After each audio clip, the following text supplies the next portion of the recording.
Today we are lucky to have licensed clinical psychologist Marcy Witkin-Lupo, and I read her book, The Embrace of Spirit, and I contacted her and I asked if she could come here today because I have so many questions because I just don't understand people why they do the things they do, and if there's a way I can help them, because I try to get people live healthier lifestyles with changes to diet and exercise. So one of my biggest questions, and which I just don't understand, is when I got diagnosed as a type 1 diabetic, the first thing I did was, what do I need to do?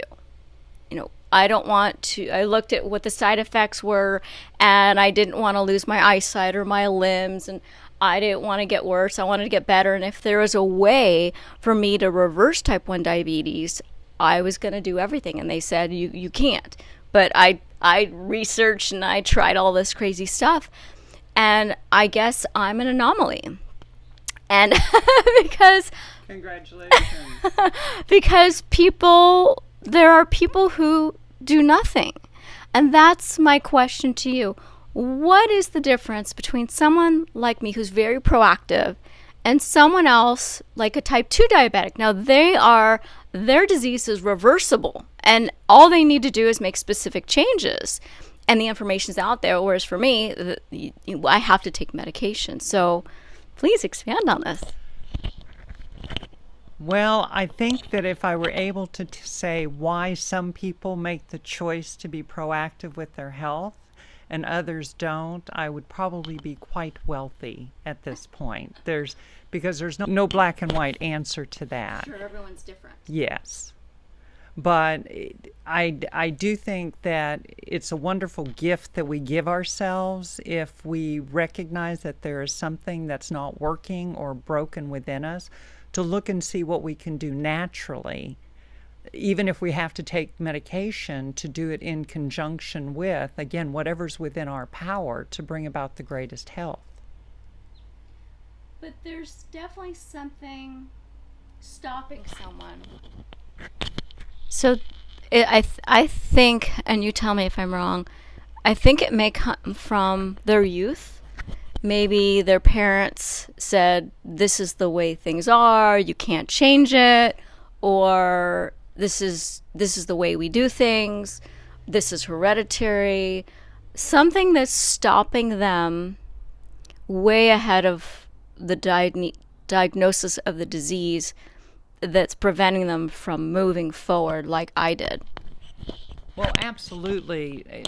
Our relationship to ourselves and to the rest of the world is heavily influenced by the messages that we received as children, both from our primary caregivers, the education system, and so it's a nature and nurture combination. Yeah. And so, go ahead. oh. No, Well, I was going to say our relationship with food and exercise begins, of course, from the time that we come out of the womb. So talk more about that if you would. Like how there's some people who just will not exercise, and then there's, go ahead. Well, even myself, I'm not a fan of exercise. I don't like doing exercise. I look at it as a type of medicine, because I like what the outcome is. And we don't always like medicine, although I'm certainly open to waking up one day loving exercise. But in the meantime, to borrow a Nike expression, I just do it because, again, I know that it's healthy for me. So you do it even though you don't like it? Exactly. Okay, so what, and for you it was because the outcome is positive and not doing it is negative. Exactly. So my question is, I've found it's much easier to get someone to work their butt instead of minimize their butt by what they're eating. Yeah, the food is such a mental challenge, but it's really interesting that people will jump into the gym. Like I had this one gal, easily 100 pounds overweight. And she trained with me 3 times a week. And she worked so hard. I was really impressed. I mean, she was squatting and doing battle ropes. And she would not change one iota about her diet. She was, for instance, here's an example. So she said she was going to babysit. And that night, the kids are going to get pizza. And I said, fine, you can have pizza. But your pizza, I want your pizza to be a cheeseless pizza. Don't put any meat on it. Just the veggies, and then it'll be much healthier and you'll feel a lot better. She never did it. I don't understand why big changes are hard. We know that. I don't understand why people don't make small changes. Any thoughts? Well, what comes to mind is New Year's Eve resolutions, right? So people sit down with their paper and pencil and they write down 20 things they're going to do. And they wake up and they're fine. And they wake up, at 7 o'clock in the morning, and they're fine until 9:30 when they break one of the things on the list they said they were going to do differently, and then the entire list goes out. Right. So like you, I do encourage people to start small and maybe just target one thing. And habits take time. And let's face it, sugar, fat, salt, that stuff tastes good. And yet we can retrain our taste buds if we begin the process of just taking out, again, a substitution of one thing that's healthy for something that previously you ate that wasn't healthy. And also keeping food journals can be very, very helpful. Right. Yeah, I actually created a food journal that people can order. And what I found is even when I was filling out my food journal, you don't want to put down, I ate 15 Oreo cookies and, I drank this and I ate that pizza.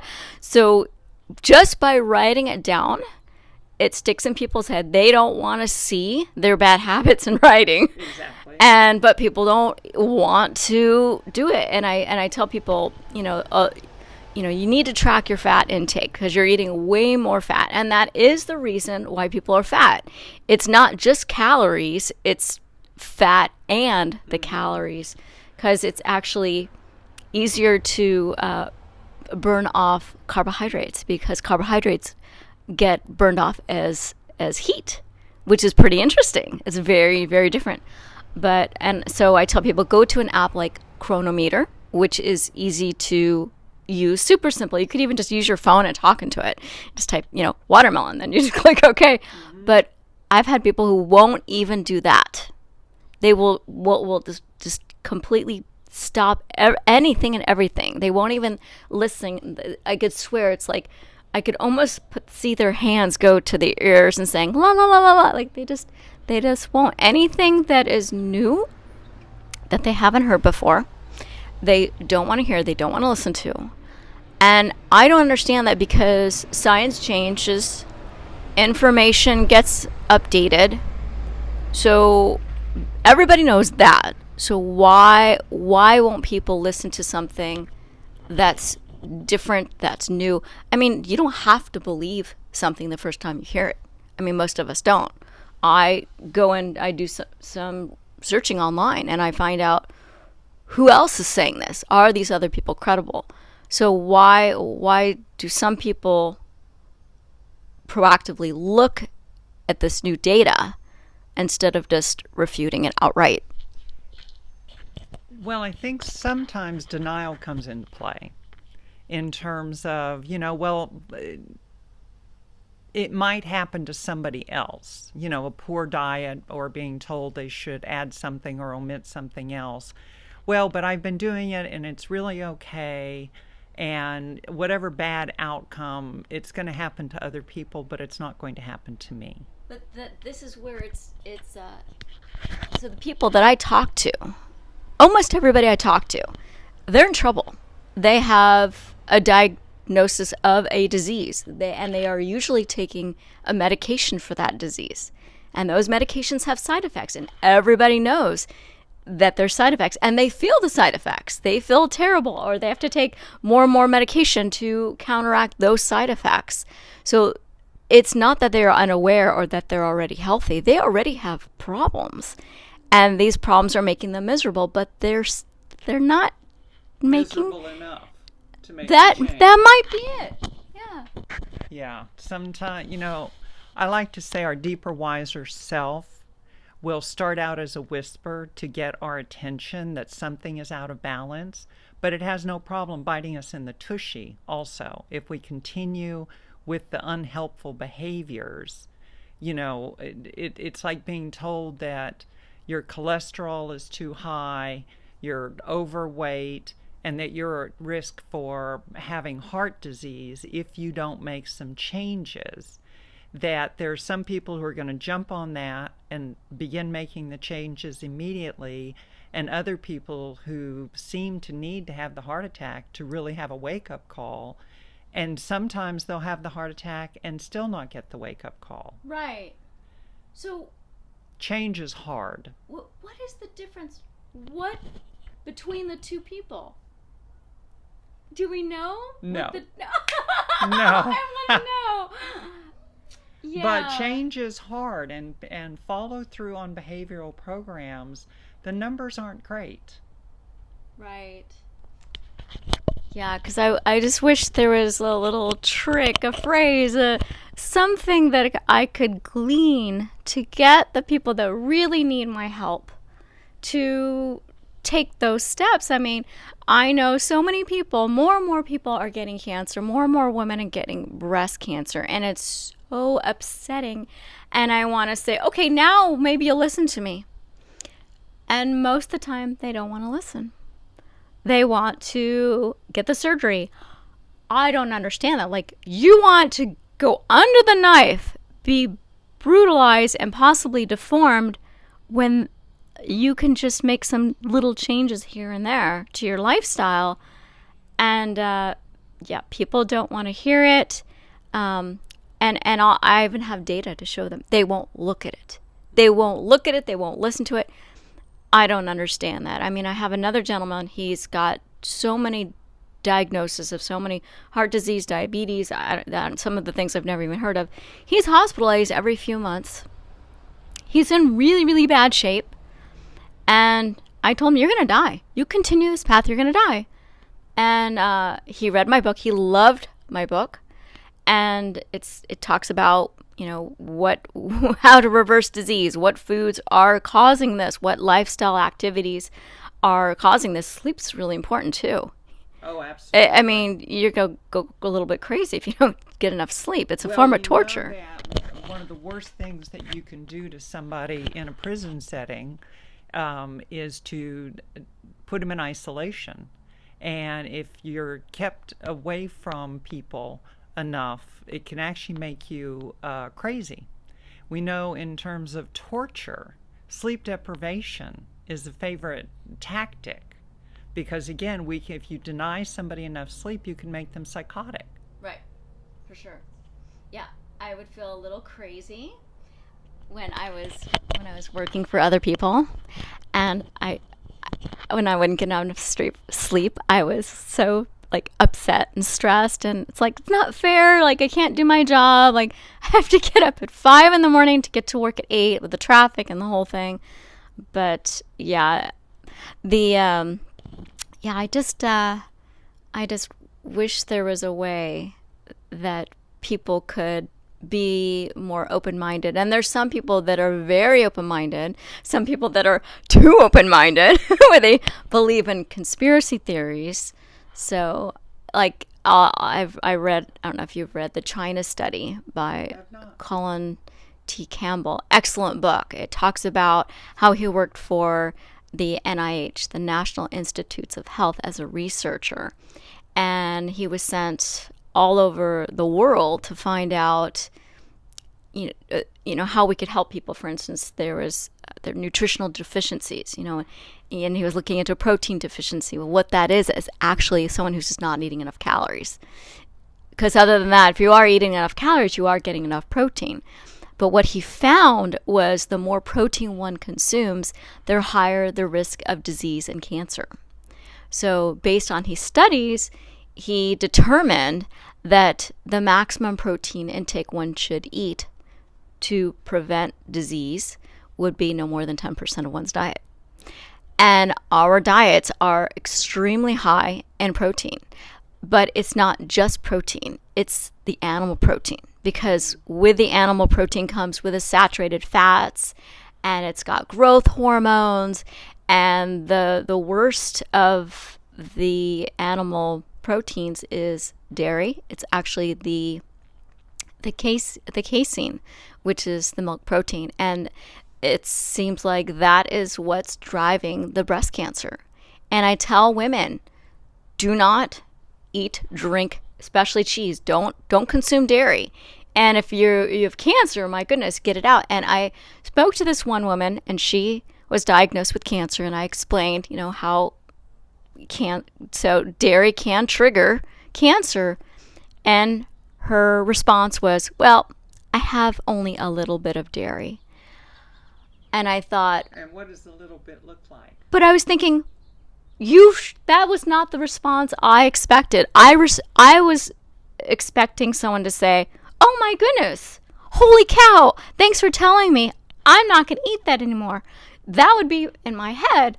But instead she says, I have only a little bit of dairy. And I thought, you're okay with poison. This is causing your cancer. And she died. She didn't change her diet. And it's just, and I really want to help people, and I don't know how. So anything. A large part of it does come, again, change is difficult. So what is it that's important enough to you that would help you make the changes? And we live in a quick fix society. Everybody wants the quickest fix possible. Right. And it's fast. And with something like changing your diet, exercising, like I tell people, if you're 100 pounds overweight and you want to lose the weight and you want to get healthy, so your first day you eat a healthy breakfast, you have some salad, you have your fruit, you have your nuts, and so there's your diet for the day. You make your way to the gym. If you're anything like me, you discover there are muscles you didn't even know there were muscles in those locations.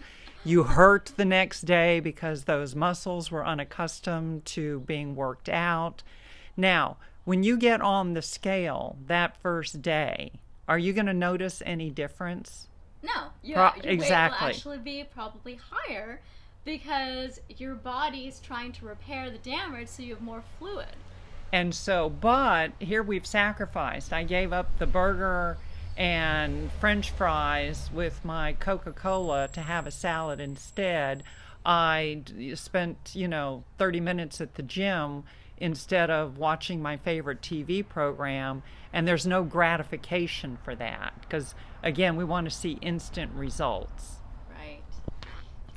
I think what people seem to forget is that fat accumulated over very many years. So you don't just get fat overnight, and so you're not going to get thin overnight as well. I know people are they want it and they want it now, and I'm the same way. And it's like exciting to want things. Like you order something online and it's like a high, and then parts of the brain that are lighting up. Part of your brain is and then lighting up and then as you open it, the excitement gets less and less and less.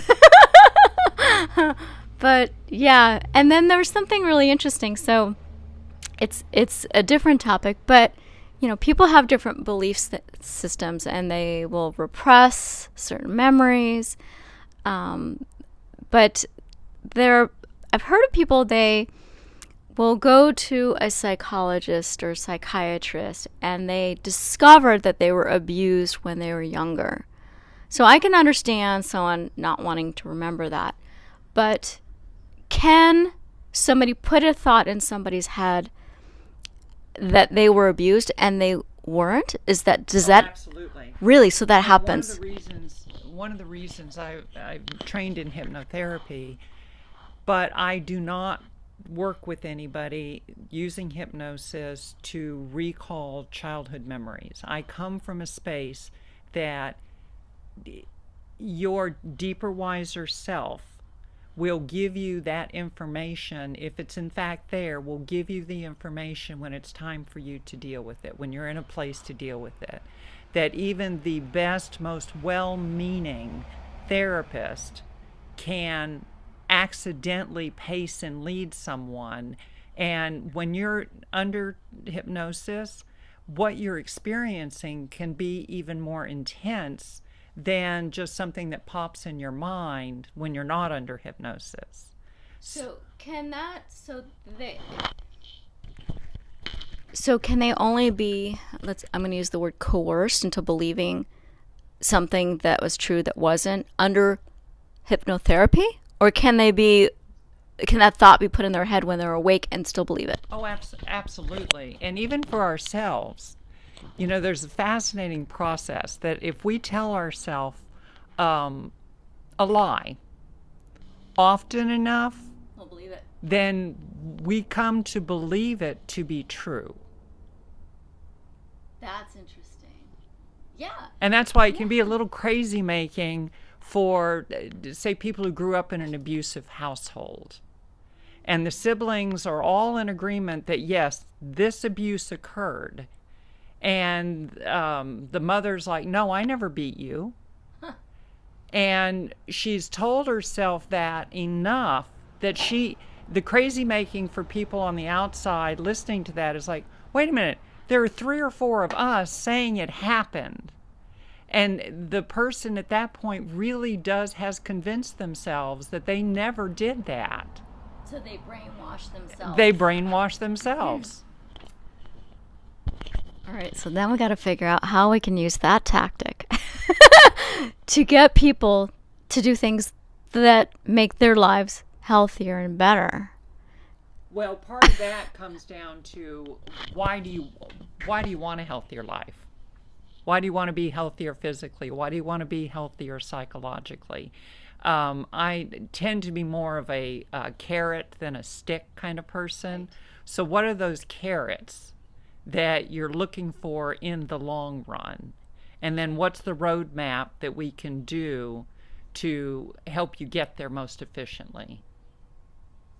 And again, even though you may be in pain the next day after that first time you exercise, that you miss when you're watching somebody else eat the cheeseburger and you're stabbing your lettuce and your tomatoes, but to do a lot of self-talk in terms of the scale may not say any changes occurred, but changes are occurring. Right. Yeah. Yeah, I made my changes right away, but I wasn't 100% good. I still ate candy, but I did monitor everything and I took my medication, but it wasn't until I became really, really ill that I decided I have no choice. I cannot eat tortilla chips anymore, and I have to just eat as clean as possible. Otherwise, I will die or lose my feet or my toes. And that's why a lot of people do these raw vegan diets. Like, they are extreme. And that's why. It's because if you look at every single person, they had some traumatic health event in the past. But not everyone's going to go that route. Exactly. Now, you used a very interesting turn of phrase. You said, I had no choice. And on that one, I would respectfully beg to disagree. That even not making a choice is making a choice. That's true. And so for you, when you saw I could lose a limb, here are other health implications, and that is not what I want. For other people, again, the denial kicks in. Well, that might happen to other people, but it's not going to happen to me. Right. Yeah. That's really interesting. So I guess some steps that we could, as trainers, as nutritionists, psychologists, psychiatrists, is to show people the carrots. Well, yes. What would their carrots be? Find out what their carrots are, and then helping them lead the path, and maybe reminding them why they're doing things, having the person come up with their own whys, because everyone's reason for doing things is different. And it's tough, and especially when people won't listen. If there's information out there, if they would just read this or listen to this video, and once they do, they're on it. They're like, wow, you were right, and they make these changes, and they're like, why didn't I listen to you before? Like my mom, my mom, she is so stubborn. So so she was on high blood pressure medication, and that's due to diet. It's the high fat standard American diet. They too much animal product, junk food, everything's cooked in oil, so that creates that pressure.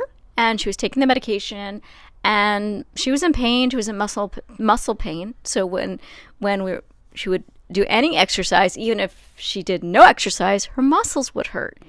And I said, did you look at the side effects on the medication package insert? And so after she was in so much pain, it was only when she was in so much pain where she was screaming, she said, I'm going to finally... Keep her wiser self. Tapping. Yeah, it's a lot of times it's the pain that's the trigger for you to move forward. So finally she made those changes, and that I told her to, and and she did it. No, she didn't do 100%, but sometimes you don't have to do 100% to get really good results. And I think you're right that it depends on how much pain you're in and how well you can deal with the side effects. Absolutely. Any closing thoughts? Anything else you want to share? Well, in terms of carrots, my hope would be that one of those carrots, a big old carrot, would be, I want to do this for me, not just for my spouse, for my children, but I have something valuable to offer the world, just in who I am in a day-to-day presence.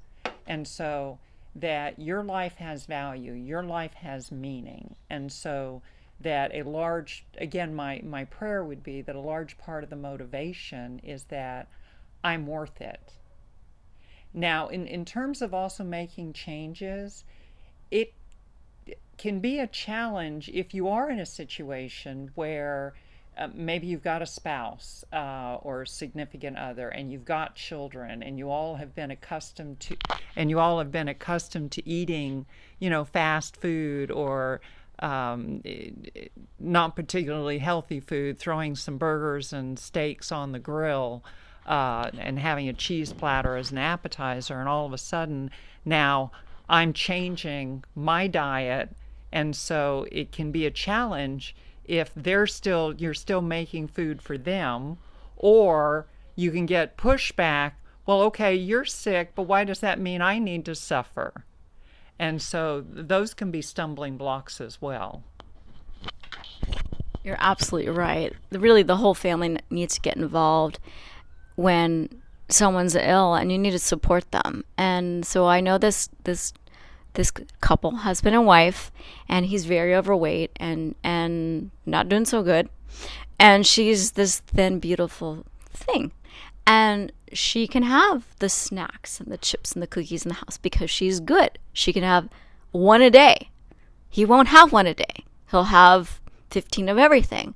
And because these foods are addictive, and they were meant to be addictive, we talked about the sugar, salt, and fat that the food manufacturers specifically put in so that we will eat more and more and more and buy more of their products. So, and I don't know if these foods trigger more dopamine in some people's brains than others, or serotonin, or I'm not really sure. And I just think for her, it may not be a problem for her, but it's her husband. She should not have those foods in their house. It's not just her house. Ideally, in a situation like that, stop in the middle of your day and go in and buy a candy bar or something, and you indulge in that before you get home. Yeah. Yeah, and when I was trying to go vegan quite a few years ago, my husband wasn't on board. So I stopped and started. So, and then after we watched the movie The Game Changers, we were like, wow. He turned to me and he said, we're going vegan. It wasn't, I'm going vegan. It's, he made that decision. Nice. I thought. And Supersized Me is a very powerful documentary. I've seen that too. Right. And so I just laughed and I thought, this is sure. And the biggest stumbling block for me was finding the recipes. So I created a whole bunch of recipes so that people can enjoy mac and cheese that's vegan without oil. I just made it last night. It's fantastic. Thank you so much. It was my pleasure. enlightening to meet with you. And I'm going to put her email address in the comments below. So if you want to get a hold of her for a session. And I will also put the information on her incredible book about her story, a very personal story. And thank you for sharing that. A lot of women really need to read your story. So yeah, so let us know if you have any questions and I will write to you below.